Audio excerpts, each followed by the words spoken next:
Well, for the last several days, President Obama and his entire national security team have been reviewing the situation in Syria.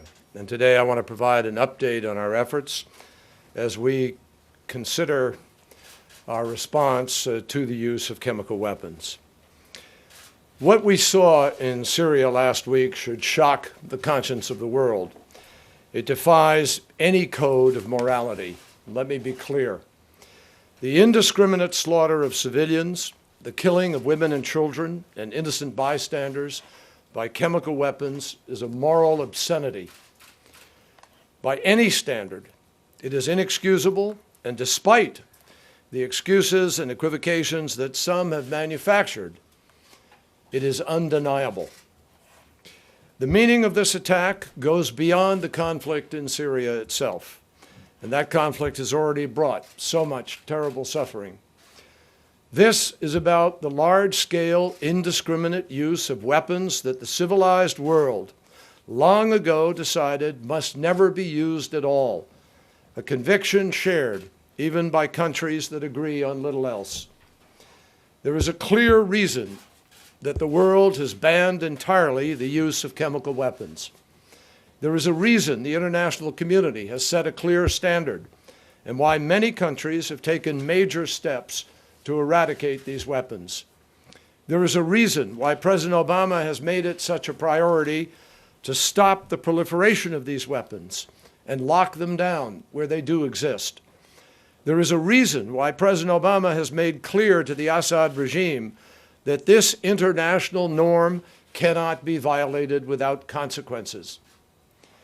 And there is a reason why, no matter what you believe about Syria, all peoples and all nations who believe in the cause of our common humanity must stand up to assure that there is accountability for the use of chemical weapons so that it never happens again.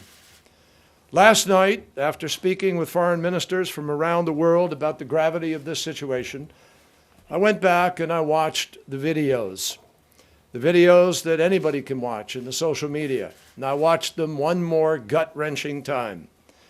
It is really hard to express in words the human suffering that they lay out before us.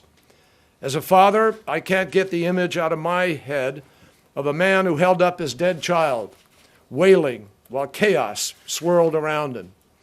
The images of entire families dead in their beds without a drop of blood or even a visible wound. Bodies contorting in spasms, human suffering that we can never ignore or forget. Anyone who could claim that an attack of this staggering scale could be contrived or fabricated needs to check their conscience and their own moral compass. What is before us today is real, and it is compelling.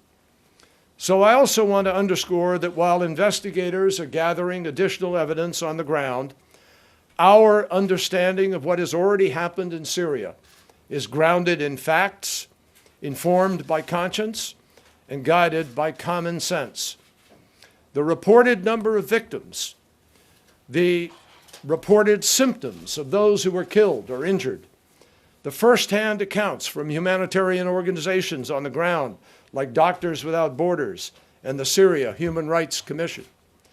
These all strongly indicate that everything these images are already screaming at us is real, that chemical weapons were used in Syria. Moreover, we know that the Syrian regime maintains custody of these chemical weapons. We know that the Syrian regime has the capacity to do this with rockets. We know that the regime has been determined to clear the opposition from those very places where the attacks took place.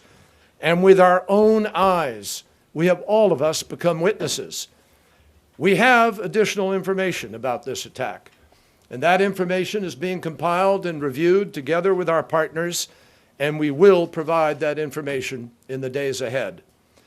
Our sense of basic humanity is offended not only by this cowardly crime, but also by the cynical attempt to cover it up.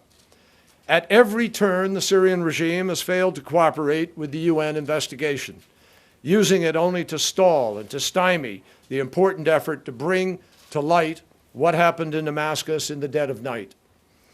And as Ban Ki-moon said last week, the UN investigation will not determine who used these chemical weapons, only whether such weapons were used, a judgment that is already clear to the world.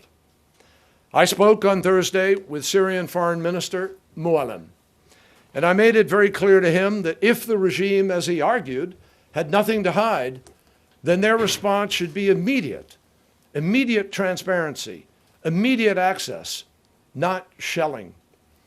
Their response needed to be unrestricted and immediate access.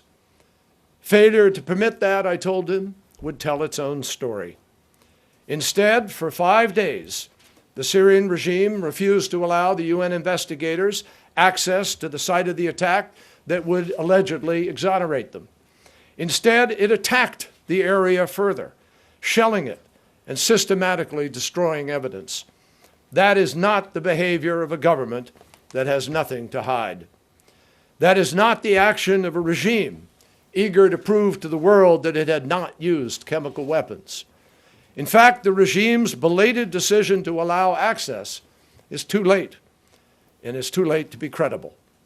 Today's reports of an attack on the UN investigators, together with the continued shelling of these very neighborhoods, only further weakens the regime's credibility. At President Obama's direction, I've spent many hours over the last few days on the phone with foreign ministers and other leaders. The administration is actively consulting with members of Congress, and we will continue to have these conversations in the days ahead. President Obama has also been in close touch with leaders of our key allies, and the President will be making an informed decision about how to respond to this indiscriminate use of chemical weapons.